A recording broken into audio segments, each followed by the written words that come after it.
Я хочу, чтобы ты был умным, сильным, независимым, самодостаточным и бизнесменом. И это может быть родителям неудобно. Я сказала тебе, закрой рот и сиди, ничего не говори. Как им вот свое желание поступить в вуз изобразить на карте желаний? Как поднапрячься, не очень поднапрягаясь. Вот от того, что они висят на твоей стене, где у тебя дом, собака, красивое тело, и мне мужчина подарил машину. Люди, которые не принимают решения в своей жизни, они остаются детьми. А я шорты хочу одевать зимой. Сегодня у нас в гостях практикующий психолог Таня Орехвон. Вот ее Инстаграм. Можете, если вам интересно, зайти ознакомиться. И сегодня мы говорим про марафоны желаний. Вот мне интересно, почему так много людей верят в эти марафоны и то, что всего лишь одной силой мысли они смогут достигнуть желаемых результатов. Мне кажется, Оль, так много людей верит в марафоны желаний, потому что эти марафоны продают людям надежду. А те, кто умеет продавать людям надежду, всегда будут востребованы. Вот совсем недавно вышло интервью Собчак, и многие блогеры, психологи стали его разбирать на косточки. А что ты думаешь по этому поводу? Может быть, участвовала или какое-то мнение есть на этот счет? У меня, конечно, много мнений на этот счет, и я участвовала, и мне было очень любопытно и тоже посмотреть на это с точки зрения психологии.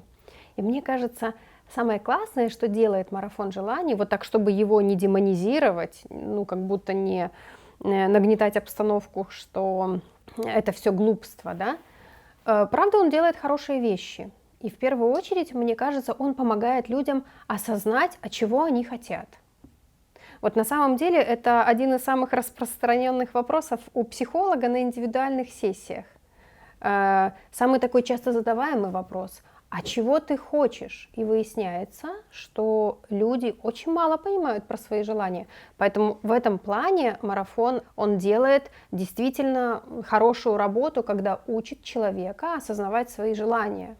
Другое дело, что этот марафон, к сожалению, не помогает отделять свои истинные желания от таких социально привлекательных и навязанных. То есть люди, которые пишут отзывы про этот марафон, они же все зачастую пишут: я получил квартиру, я съездил на отпуск в Дубай, и мне мужчина подарил машину. И вроде как бы желания исполняются, но то ли это желание, которое приводит человека к счастью. Вот здесь у меня есть вопросики скорее.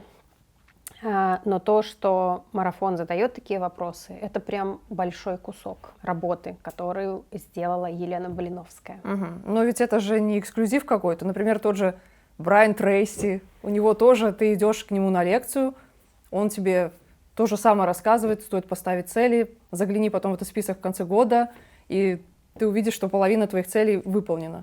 Вот мне кажется, отличие Брайана Трейси от марафона желаний как раз-таки в том и состоит, что Брайан Трейси для тех, кто готов работать. А марафон желаний — это что-то такое магическое, знаешь. Пройди, и все твои желания исполнятся. И вот это послание марафона как раз-таки аудитория очень хорошо воспринимает и, такое, может быть, не очень красивое слово, кушает вот это вот обещание: просто пройди марафон, и все твои желания исполнятся. Потому что, что греха таить, мы все хотим, чтобы наши желания исполнялись вот просто каким-то магическим и волшебным образом. Мы не хотим принимать усилия к этому, мы не хотим тяжело и долго трудиться, мы хотим, чтобы все получилось само собой. И на самом деле психологам приходится работать с такими, достаточно незрелыми детскими взглядами на мир, потому что, к сожалению, правда жизни в том, что само по себе ничего не происходит, и силой мысли получить хорошую должность или продвинуться по карьерной лестнице, или получить признание, которого ты всегда хотел, так не работает. Было бы здорово найти какую-то золотую серединку, да, подарить людям и надежду, что если вы просто осознаете, чего вы хотите на самом деле, но при этом вы не просто ждете, а умеете прилагать усилия, вот тогда это будет пушка-бомба. Я, так как не знакома с этим марафоном желаний, я не знаю, как он работает, но я посмотрела в Инстаграме, одна женщина, на которую я подписана, оказывается, она работает фитнес-тренером, судя по всему, проходила этот марафон желаний, потому что после интервью она сказала: ой, я не ожидала, что она так себя поведет, что она, раз она такой просветленный человек, будет такими словами на Собчак обзываться, говорить. И прошло буквально там неделя, и я смотрю ее сторис, она говорит: я все-таки решила еще раз пройти марафон, потому что благодаря этому марафону я просто более собранная. Вот ее бонус, который она получает. То есть, так что, это такая маленький результат, который ты ждешь от этого марафона? Знаешь, Оль, я думаю, что каждый, кто приходит в марафон желаний, имеет какой-то свой бонус. Кто-то, правда, ему достаточно просто сформулировать список своих желаний, встретиться с ним и понять, что так все это реально на самом деле. Просто как будто никогда не делал этого раньше. И это уже хороший результат.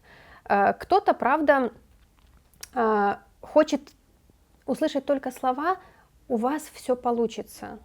И это уже дает какую-то энергию для достижения целей и какой-то такой, знаешь, импульс двигаться и что-то делать. Я, знаешь, сейчас подумала про то, что нас всех характеризует, и это осталось с такого детского нашего возраста, что кто-то придет и скажет, что все будет хорошо. Это какая-то такая базовая потребность всех людей на Земле. И люди за это ощущение надежды и светлого будущего, и, в общем-то, и Библия точно так же работает, она обещает нам всем рай на земле, они готовы что-то делать, они готовы, хотела я сказать, работать, но нет, проходить раз за разом эти марафоны снова и снова, понимаешь, для того, чтобы вот эту вот надежду ощущать. Но вообще всем подходят эти марафоны? Или только малому количеству людей это зайдет?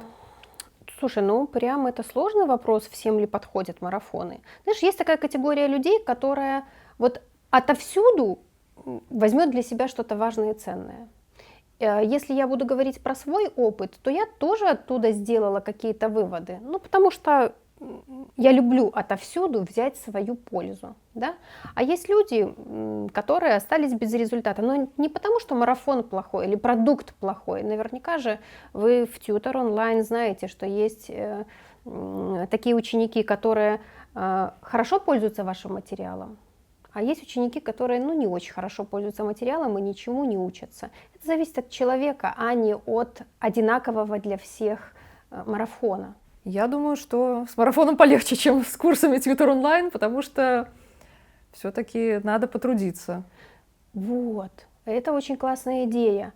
Почему марафон будет всегда продаваться лучше курса математики? Потому что на курсе математики, правда, надо потрудиться.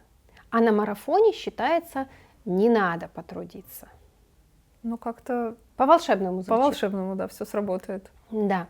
И мне кажется, это большая трудность любого поколения, потому что всегда будут люди, которые верят в магическое больше, чем в реальное.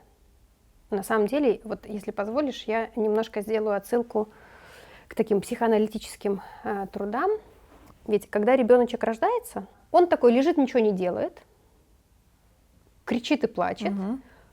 Но тут появляется кто-то, кто его одевает, кормит, переодевает, водит гулять, дает бусечку. И ребенок, поскольку его психика такая очень незрелая, думает: ого, я волшебник, я грандиозен, я заплакал, и тут мне чик-чик-чик-чик все блага этой жизни. Со временем родители, по-хорошему, должны немножко вносить в жизнь ребенка объяснений, что на самом деле, пока ты маленький и сам не можешь для себя что-то сделать, все вокруг делается само собой. Но по мере того, малыш, как ты растешь, тебе придется все больше делать для своей жизни чего-то. И когда ты пойдешь на работу или в университет, уже не будет в твоей жизни происходить так, что ты только открыл ротик, и все вокруг набежали, и в этот ротик набросали еды и конфет, и сладостей. Теперь, когда ты вырос, тебе нужно уже что-то делать самому. Но родители это не объясняют. Некоторые своих взрослых детей продолжают кормить конфетами, машинами и квартирами. И у людей мышление так и остается таким, знаешь, незрелым, детским, инфантильным. А мне кажется, лучшее послание, которое может дать родитель своему ребенку, малыш, я тебя всегда поддержу, тебе есть куда прийти за колбасой, да, но само получаться не будет. Тебе придется прикладывать к этому какие-то усилия. Мне кажется, что буквально лет 10 назад это не было так популярно, вот эти марафоны желаний, карты желаний. Вот с чем, может быть, это связано? Вот я, по крайней мере, слышала о такой версии, что сменяется эра рыб, по-моему, на эру Водолея. Нет, может, я могу ошибаться, но, в общем, эра Водолея, она как бы предполагает, что у людей будет самопознание на первом месте стоять. Вот, а есть какое-то разумное объяснение, так скажем? Слушай, вот из всех миллиардов объяснений, которые я могу сейчас дать, я выберу, знаешь, какой ответ? Мне кажется, вот всегда причинами того, что происходит в нашей жизни, являются наши такие базовые, примитивные чувства. Знаешь, какое чувство сейчас очень часто поднимается вот в условиях неопределенности, пандемия, страх. И когда в жизни вообще ничего не предсказуемо, вот вообще непонятно, что происходит, вот так вот всех штормит, что будет завтра, неизвестно, в условиях этой неопределенности людям нужно держаться хоть за какие-то концепции, понимаешь? Мозг должен придумать какой-то способ, чтобы не свихнуться, не сойти с ума. Вот, и поэтому есть спрос у человечества на то, чтобы справляться с этим страхом, с этой непредсказуемостью. И рождаются всякие разные концепции. И марафон желаний, мне тоже кажется, это способ справляться с какой-то неопределенностью этой жизни, с тем, что человек понимает, что он ни на что не управляет. Он денег накопил, через год все накопления его каким-то образом уничтожились разным каким-то, не знаю. Это вот мне напоминает время, когда был Кашпировский, как раз тогда, когда люди вклады свои делали и все прогорело, вот тогда, наверное, тоже как раз был бум этих практик, ну там только немножко другое, да, воду заряжали. Воду заряжали, да. Это вот, наверное, тоже, да, можно Ну, провести это всё, параллели. да, про магическое мышление, но вот знаешь, мне кажется, вот если так поанализировать прямо сейчас сходу, чем отличается время Советского Союза от времени сейчас? Вот одно такое отличие прям заметно мне сейчас. В Советском Союзе была компартия, да, это как будто Советский Союз это такая проекция родителя, который знает, что делать, говорит, надо потерпеть, сколько у тебя там еще на поясе дырочек осталось, затяни потуже. Но что говорила компартия? Мы строим все равно рай на земле, и как будто снова обещала, что все желания исполнятся. Но тогда людям не нужно было принимать решений. Сейчас, конечно, время изменилось, и мы много слышим про то, что научить принимать решения – это очень важное условие для взрослого человека. Люди, которые не принимают решения в своей жизни, они остаются детьми. А тогда, в то время, конечно, компартия говорила, ничего тебе не надо принимать никаких решений. Как отец сказал, сделай, в конце жизни тебя ждет подарочек. Бонус. Грамота. Грамота, да. И тогда, мне кажется, вот у людей была опора, знаешь, на кого-то сверху, кого-то, верхнюю какую-то фигуру, кто вот главное, помнишь, какая, я спрашиваю так, хотела спросить, помнишь, какая истерия была, когда Сталин умер, как будто мы были свидетелями в 1953 году этого, да? Помню. Да. Ты помнишь, да, я тоже помню. По кино, да, вот умер отец народов, и все потеряли вдруг опору, что с нами будет, и как все рыдали. Да, потому что утратили вот эту верхнюю фигуру, а оказались сами вообще не приспособлены к тому, чтобы жить как взрослые люди. Вот, и поэтому вот снова я как будто меня все время возвращает профессиональная моя деятельность в детство. Вот самое лучшее, что может сделать родитель для своего ребенка, это научить его выживать без родителя. Да, потому что, родители, которые очень контролируют своих детей, очень так по-диктаторски, авторитарным образом говорят ему, что делать, что не делать, особенно, знаешь, маленьким детям. Твоего мнения никто не спрашивал, вырастешь, тогда командовать будешь. Я сказала, эти колготки одень. Вместо того, чтобы развивать вот эту способность принимать решения. Ты какие колготки хочешь одевать? А я шорты хочу одевать зимой. Конечно, на это трудно согласиться. Вопрос. А вот родителям Стоит помогать своим детям делать уроки?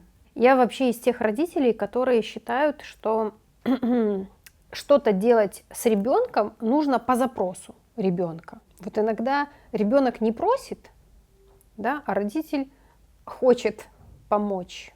Было бы здорово, если бы в семье ребенок с раннего детства научился озвучивать, когда ему помощь нужна, а когда он справится без помощи.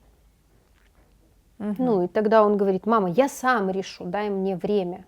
Да, и тогда можно не сопровождать, не контролировать этот процесс обучения, а встретиться только там, где обсудить вместе результат. Да? Но иногда бывает так, что родители собственной тревоги, знаешь, и как-то беспокоятся, чтобы ребенок учился хорошо, потому что это же лицо родителя в школе. Он очень вмешивается в процесс обучения ребенка и как-то, знаешь, не справляется с эмоциями своими, как-то директивно там дает оценки, иногда очень небережно. И тогда для ребенка процесс обучения становится стрессом. Вот.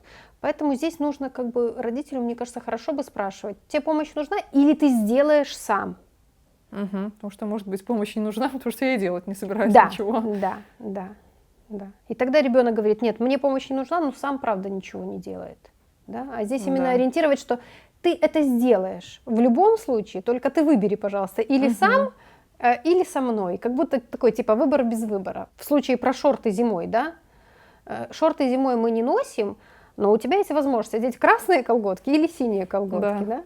Вот такой вот выбор. Да. То есть давайте ребенку выбор. Но и давайте ему понять, что он будет это делать, потому что, помнишь, как мы говорили, он взрослеет, и теперь для того, чтобы ему продолжать жить и оставаться в семье, теперь уже нужно прилагать некоторые усилия. Да, потому что без усилий он впоследствии не выживет. Но многие говорят, что всякие эти лженауки, ну вот даже та же хиромантия, астрология, но они же ведь тоже просто занимаются сбором информации, что вот у кого-то так, было так, у этого точно так же, у него такая же ситуация. То есть, по-моему, где-то даже близко с психологией пересекаются. Почему тогда все гонят на магическое мышление, но в то же время в науке, которая признана, вот психология, мы видим практически то же самое. Ну, мне кажется, у каждого направления находятся свои поклонники, да? Кто-то любит астрологию, кто-то любит психотерапию. Но мне кажется, знаешь, вот нужно провести границу такую внятную между таким направлением, где человек как будто власть над своей жизнью отдает каким-то планетам, не знаю, энергиям, да, как будто сам в этом месте является таким, не влияющим на свою жизнь, понимаешь? А второе направление, это как раз-таки к чему относится психотерапия, которая говорит: сынок, ты сам больше всего имеешь влияние на свою жизнь, никто другой. Да, мамы и папы воспитали тебя в общежитии на окраине Москвы. Ростова-на-Дону, например, понимаешь, где там был трэш. Но это твой опыт, это твои травмы, но сейчас ты можешь выбрать жить по-другому. Власть у тебя находится, понимаешь? И вот эти вот два таких направления, у кого власть, вот они и делят, мне кажется, такой большой жирной чертой. Вот кому человек к какому направлению относится. Я предпочитаю относиться к тому, кто сам влияет на свою жизнь. Ну, в общем, и каждый, мне кажется, должен решить, и это будет хорошая идея сегодняшней нашей встречи, да, вот к какому лагерю ты относишься, где все влияет на твою жизнь, кроме тебя, в том числе и марафоны желаний. Или ты сам влияешь на свою жизнь. Причем марафоны желаний можно проходить как и людям из этого лагеря, так и людям и из этого лагеря. Вопрос все же, где власть? У кого влияние на события? Кто влияет на события? Понятно, вот. Очень интересно это. Да, и приходится в психотерапии возвращать людям эту власть. Знаешь, есть такие мазохистические клиенты, которые говорят: это они во всем виноваты, это он во всем виноват, и это оно во всем виновато. Все вокруг, кроме меня. А я вообще не виноват. Так все само случилось. И людям больно, как будто научиться видеть, что да, бессознательным образом каким-то, но это они сделали со своей жизнью то, что они сейчас имеют. И не все готовы с этим встречаться. Лучше пойти на марафон желаний. Там такого ужаса не говорят. А то пришел на психотерапию, а тут тебе говорят, так ты сам все это сделал. Хочешь узнать как? Нет, я лучше в марафон желаний. Там, по крайней мере, Попроще. ну как-то да. Мир ярче. Да.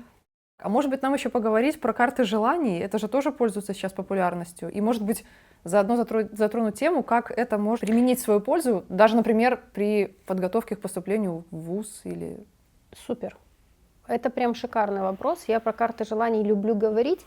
И на самом деле вот марафон желаний и карты желаний объединяют этот момент, да, когда ты проговариваешь свои желания, и когда ты визуализируешь. Там психологи говорят, вербализируешь и визуализируешь, да, желание.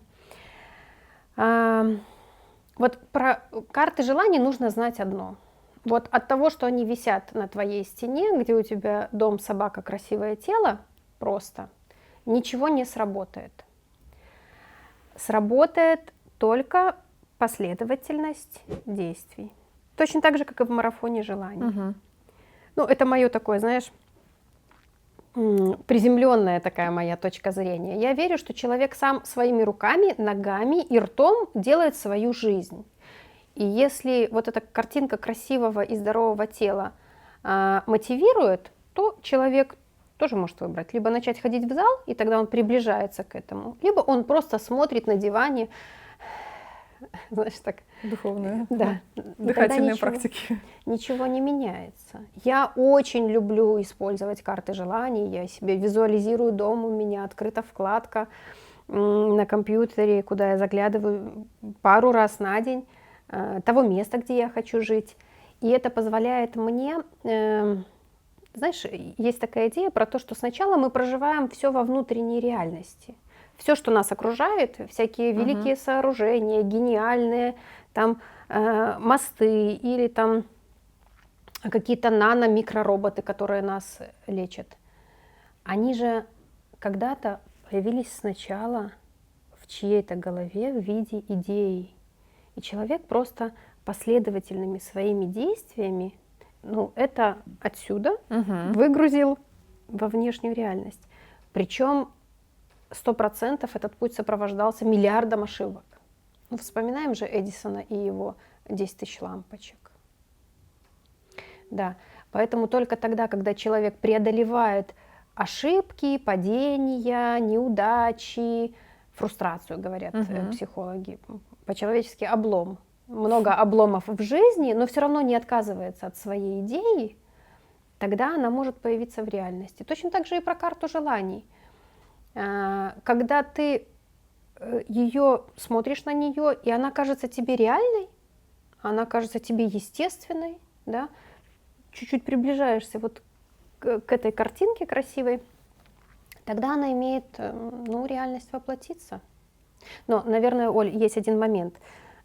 Я замечаю, что люди, когда рисуют карту желаний, они как будто сразу такой разрыв делают. Знаешь, вот я живу в хрущевке, а на карту желаний сразу виллу в Лос-Анджелесе.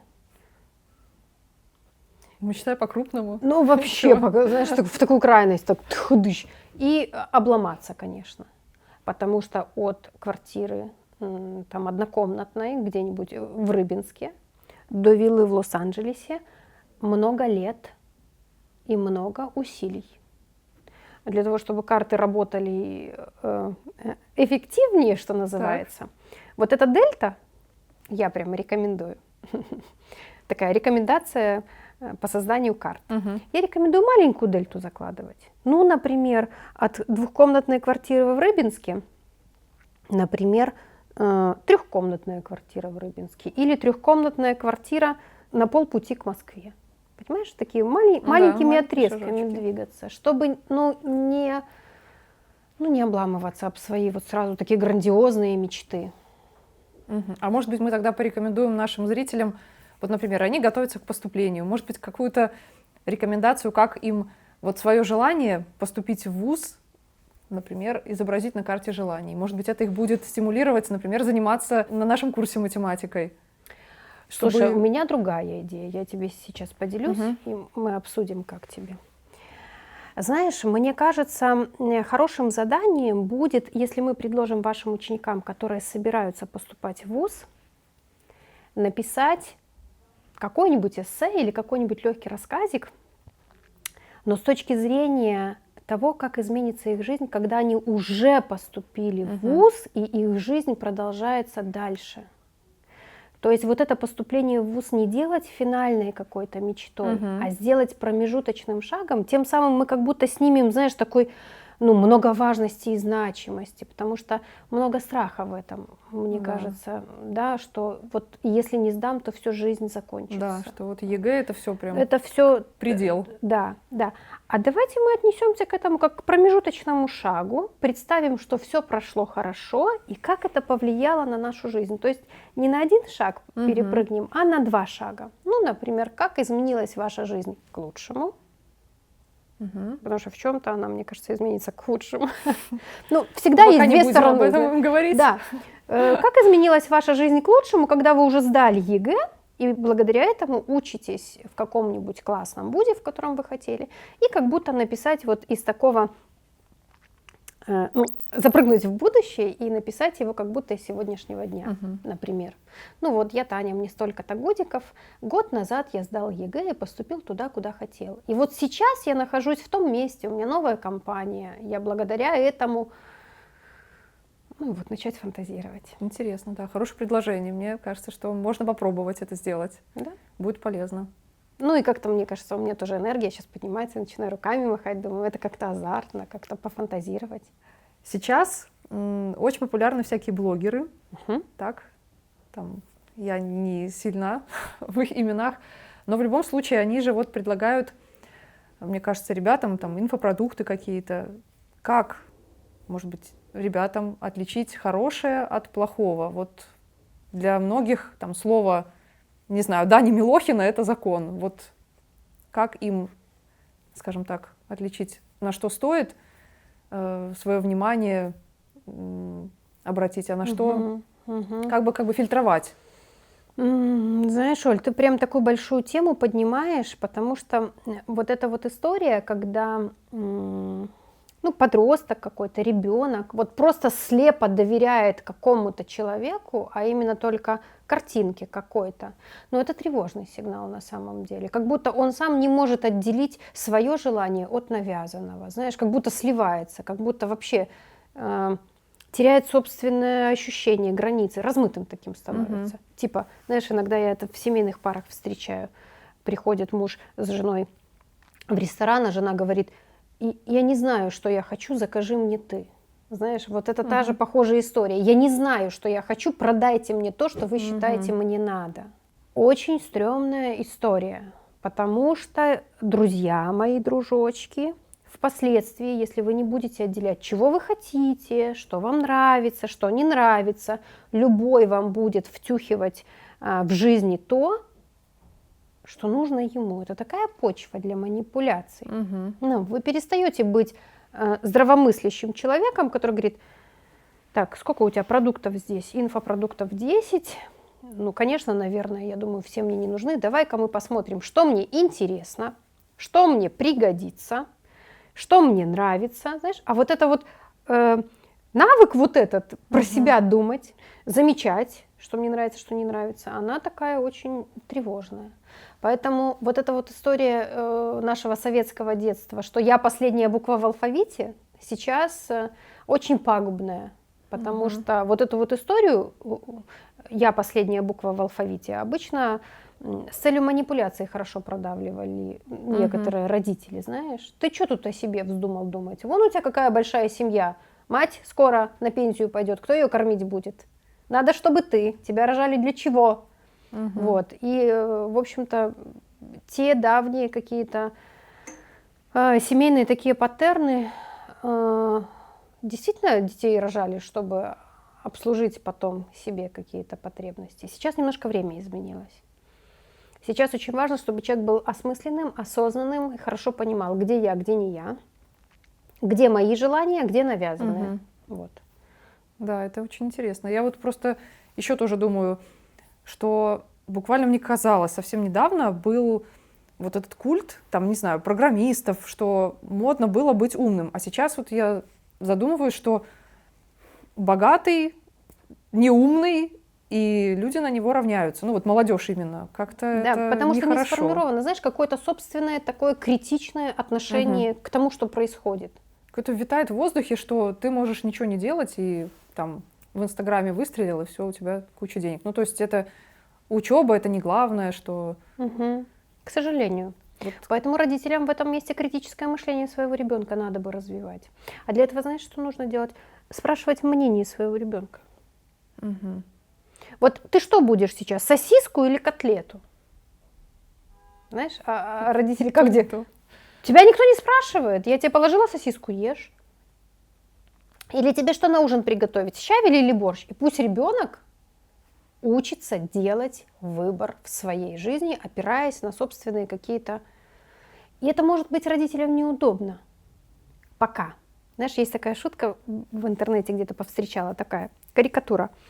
Сидит папа в кресле и маленькому ребенку говорит: сынок, когда ты вырастешь, я хочу, чтобы ты был умным, сильным, независимым, самодостаточным и бизнесменом. А пока я сказал тебе, закрой рот и сиди, ничего не говори. Знаешь, вот такая история. То есть родители в этой настоящей точке ребенок неудобный, и его нужно погасить и сказать: я вместо тебя решил, твое мнение неинтересно. И мало кто смотрит в перспективу, что когда пройдет 15 лет, этот ребенок будет сидеть у папы на шее, понимаешь, или сопьется, понимаешь, ну или какие-то любые другие последствия того, что папа делает с сыном сейчас, когда его гасит. А как отличить свои желания от других, от чужих желаний, которые нам навязывают? Знаешь, Оль, мне кажется, хорошая идея вот загуглить какой-нибудь типа сборник 100 вопросов про себя, скачать его и сидеть 3 месяца на него отвечать. Учиться задавать себе про себя вопросы и не стесняться про себя вопросы задавать. Потому что если вы себя не знаете, на что вы можете опираться, в чем ваши сильные стороны, ну, очень, очень трудно без такой опорной карты дальше жить. Ну, это, знаешь, вот кислородную маску сначала на себя одевать. Ты сначала с собой разберись. Какой ты человек, что у тебя хорошо получается, в чем лежат твои интересы. И тогда больше шансов, что ты выберешь ту жизнь жить, которая тебе под тебя подходит, а не которая навязана кем-то со стороны. А когда ты выбираешь себе жизнь ту, которая тебе интересна, так ты можешь быть не только для себя счастлив, ты можешь еще стать частью пользы для этого мира, понимаешь? Нежели люди, которые стали юристами, потому что их папа так хотел, понимаешь? И в депрессии, в каком-то ощущении, что они живут не свою жизнь, понимаешь, вот ходят и потом спиваются. Поэтому, мне кажется, основа вот такого здорового отношения к себе и осознанности про себя максимально много знать. Психотерапия как раз и помогает тебе разбираться, чего ты хочешь. И никакая подружка, хотя я очень люблю подружек, тебя 50 минут, про тебя, с тобой быть не сможет. Обычно это заканчивается тем, что а вот у меня вот так, да, и у человека тогда получается пространство поговорить про себя, поразмышлять про свою историю, в общем-то, не так и много. Поэтому вот начнем с опросника какого-нибудь такого, дневничка личного, где я про себя пишу. Понятно, спасибо, хорошая рекомендация. Да, аж 2. Да. Ну что, Тань, я хочу сказать большое спасибо, потому что мне было очень интересно. Я думаю, что нашим зрителям тоже. Может быть, мы даже повторим наши встречи. Если у ребят будут какие-то вопросы, они могут писать об этом в комментариях. Почему только ребята? Могут и родители задавать свои вопросы. Может быть, Тань, вы какое-то напутствие или слово заключительное? У вас это лучше получается. Ну, для начала я хочу сказать Оле тоже спасибо и всей команде, потому что я тоже получила много удовольствия. Это за такую близость, за встречу, за поиск каких-то совместных, совместных каких-то единых там точек зрения. В общем-то, мы про это и говорили. Всегда классно с кем-то рядом развиваться. А если говорить все-таки про какой-то вывод, наверное, закончить хочется тем же, что мы и начали. Надежда, как говорит мой любимый герой моей любимой сказки Элли из «Изумрудного города». Надежда — великая утешительница в печали. И мне очень хочется сказать, наверное, нашим читателям, что надежда помогала в самые трудные времена. Поэтому надеяться на то, что твоя жизнь сложится так, как ты хочешь, верить в это поможет преодолевать какие-то сложности, которые неизбежно будут встречаться. Они будут встречаться. И, в общем, хэппи-энд случается с теми, кто верит до конца, что все будет хорошо, и идет, несмотря на вот этот трэш и ужас, который происходит в нашем мире. Спасибо большое. Да, спасибо, Оль. Все, ребят, на этом тогда мы заканчиваем. До встречи в эфире.